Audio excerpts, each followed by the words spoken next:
March is here. It's time to talk about February.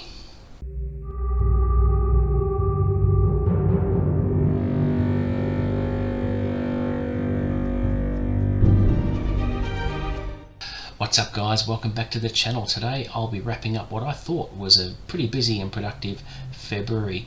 In addition to my normal reading from my TBR, I did manage a little extra reading as part of the February Fantasy Stories project that I took part in along with a few friends from the US, and the project was created by the Bookish Bryants. If you haven't checked out their channel, head on over there and take a look. They're really good people, they have really good content, and they've been great throughout the whole project. And I'll be releasing my wrap-up video for that project hopefully later this week, so watch out for that. Now before I go into what I actually read for the month, I always like to start with some statistics. So I had a look at some analytics on the channel, and there's been a little bit of growth there, particularly with the views on the channel. So I am now at 1.3k. Before that it was about 850 views, so it has gone up by about 450 views for the month, which I'm grateful for. The subscribers is now up to 59, so it's slowly creeping up there, and I knew when I started the channel that this wasn't going to be a race. It's a marathon, so it's going to take time to build up the subscriptions, but the important thing is if people are watching the content, that's the main thing. So all in all, a pretty good month on that front. The amount of videos I posted, I did 12 videos this month, which was pretty productive. I'm feeling pretty creative, so there's going to be a lot more content on the way. And this month I also did a bit of an experiment. I actually dipped my toe and explored YouTube Shorts. So I managed to put up a couple of videos this month. One was unwrapping a parcel which contained a couple of Star Wars EU books, which I'm excited about. And the other video I just mentioned and shown how I purchased a copy of Boy's Life by Robert R. McCammon. So watch those, they're on there, and as I mentioned in a previous video, I won't be inundating the channel with short videos, but I think it's going to be a really good medium for me if I just want to share some quick thoughts, or if I want to show you what book orders come in, because they do tend to come in dribs and drabs, and rather than wait a whole month or even 2 months before I do a major book haul, I find it a great idea to just release a short video showing you what I've actually bought and unwrapping the parcels on camera. So that's been really good. Now, I'm also going to be doing my book of the month as well, so stick around for that. I'll do that towards the end. So let's get into what I actually read for the month of February. So I picked up a book by an Australian author who's a very new author. He has written this book called Brimstone. Now, this is a Mantra 6 thriller. It's one of the books in a series. He's also written a previous book as well, or the next book in the series, I think it is. This one has only just been released commercially in Australia last year, and it was full of action. The main character is an ex-SAS warrant officer who does clandestine work for the Australian government, and kicks a bit of ass in it. It started off a little bit slow, and then I found myself enjoying it. Now, even though I didn't love the book, I did like it, and it was a very worthy read. And will I read the next one? I think so. So very good Australian author who has a lot of potential is my prediction. So I think we'll be seeing a lot more of him. So that was good. I also read Chronicles of Narnia, The Lion, the Witch and the Wardrobe.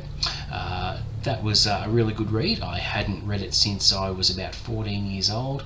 I did my review of that book as part of the February Fantasy Stories, the videos on the channel, so check that out. I did mention in the video that the book, whilst I enjoyed it, my reading experience was spoiled a little bit. I had a couple of gripes. And one gripe wasn't the author's fault, it was my fault. What happened is I found that C.S. Lewis sometimes just jumped in and broke the spell of the narrative by saying, oh, here's what I'm going to take you over and see what Edmund's doing now. So it's like he barged in to the story. I didn't really like that too much. I found it a little bit distracting.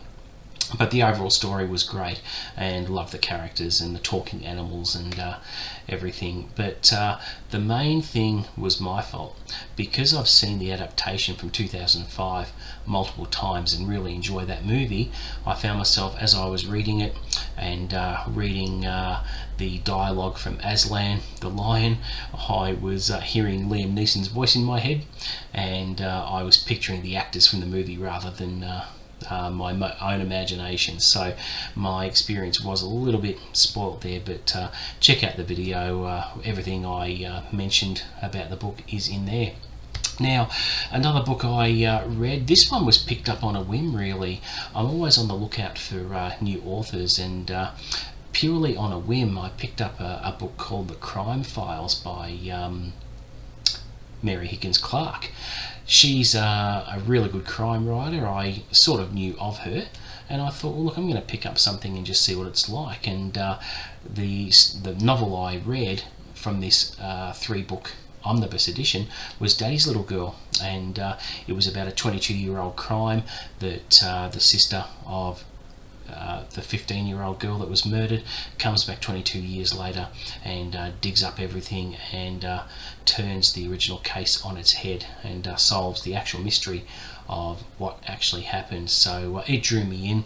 I read it in about 2 or 3 days. It was just fantastic, and I always like enjoying a new author if I can't put the book down.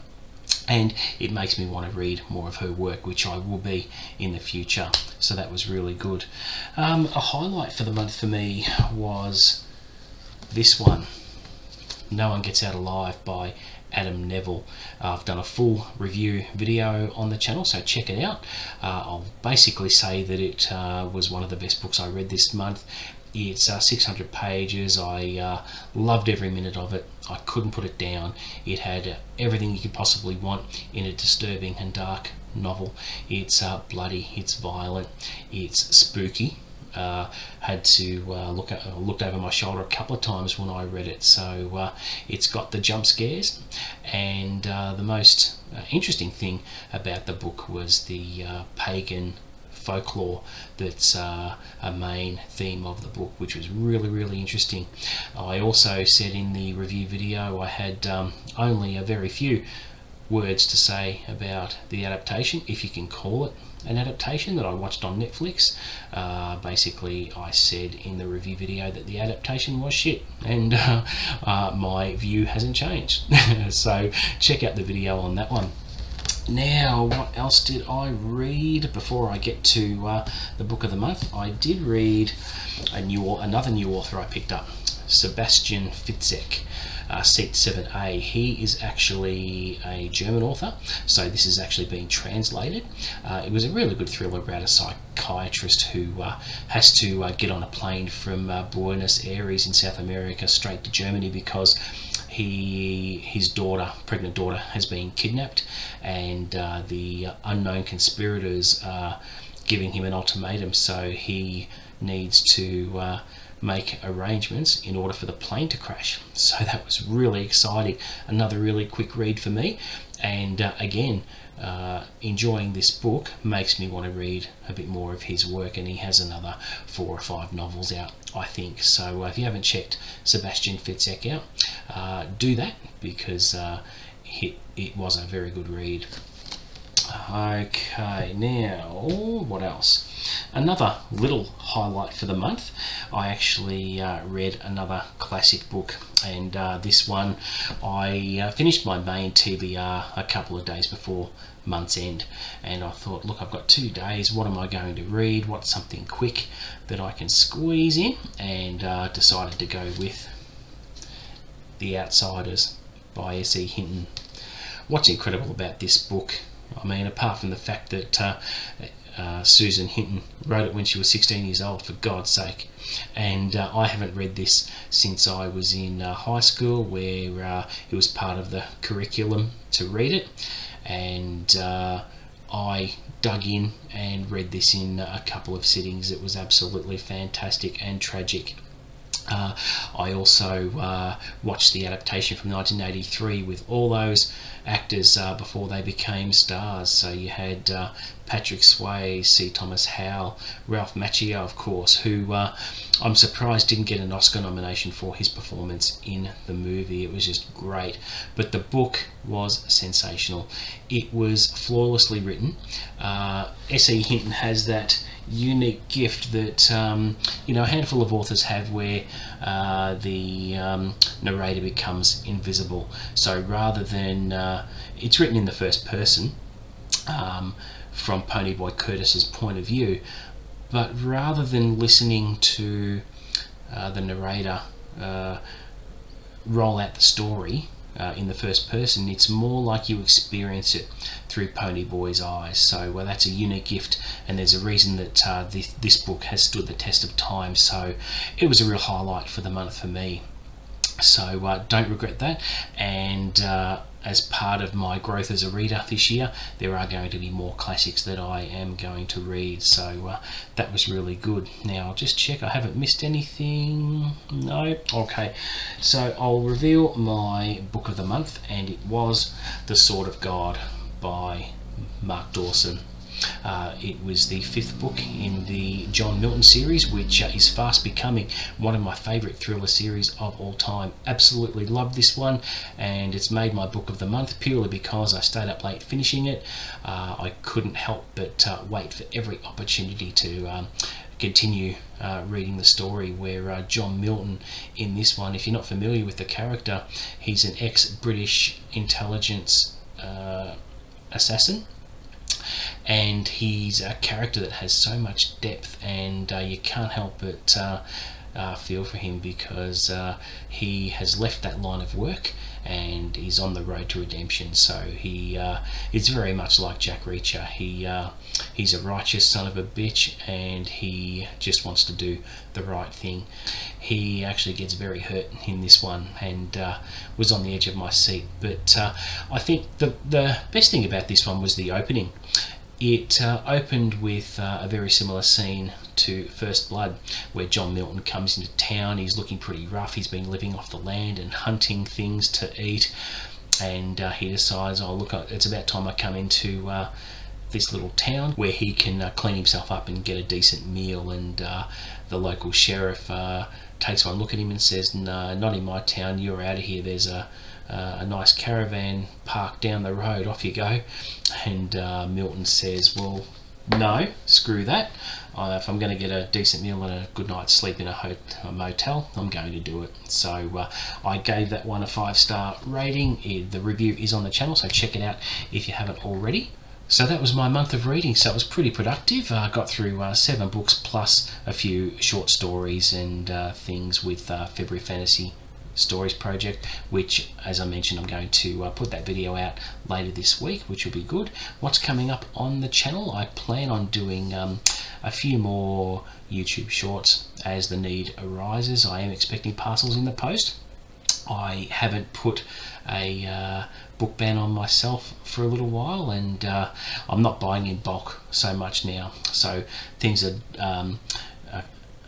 getting delivered in bits and pieces. So I've actually toned that down a little bit. So it won't be long and I'll be running out of rooms on my shelves, but it's a nice problem to have. Just add a new shelf, right? We'll see how we go with that. And also coming up on the channel, I'm very excited to announce I am doing my first reading vlog. So this is going to take place over, I'm predicting, about 5 or 6 days. So I'll be doing a reading vlog on Robert R. McCammon's Boy's Life.